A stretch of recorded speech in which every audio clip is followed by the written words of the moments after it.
Hey yo, what's up mga kaidol? For this video ay magluluto tayo ng patcham. Sa mga hindi alam kung ano ang patcham, i-search nyo sa Google para alam ninyo. Dahil wala kaming pasok at wala kaming naisip, dahil wala kaming isip, ay magluluto kami ng patcham.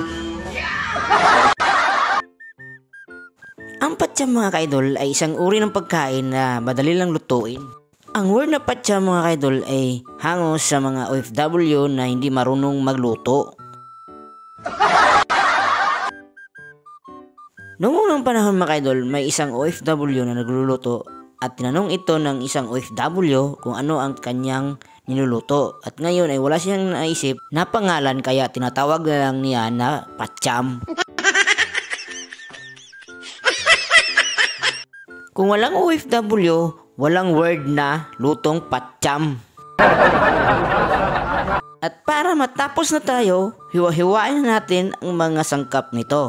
Ang mga sangkap nito mga kaidol ay pinagsama-sama na natin, pinaghalo-halo na natin kung ano ang naisip nating gulay.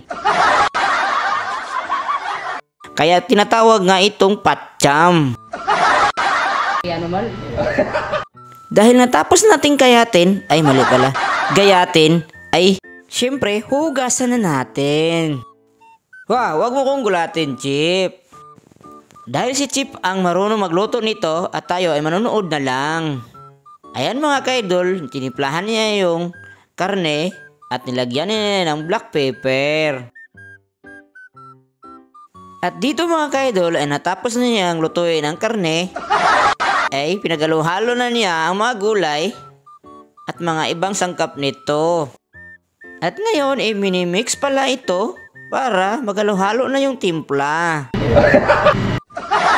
At ngayon mga kaidol ay nilalagyan ng magic sarap.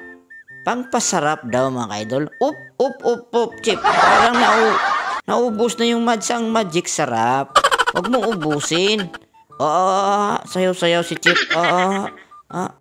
Parang lasing pa ata si Chip.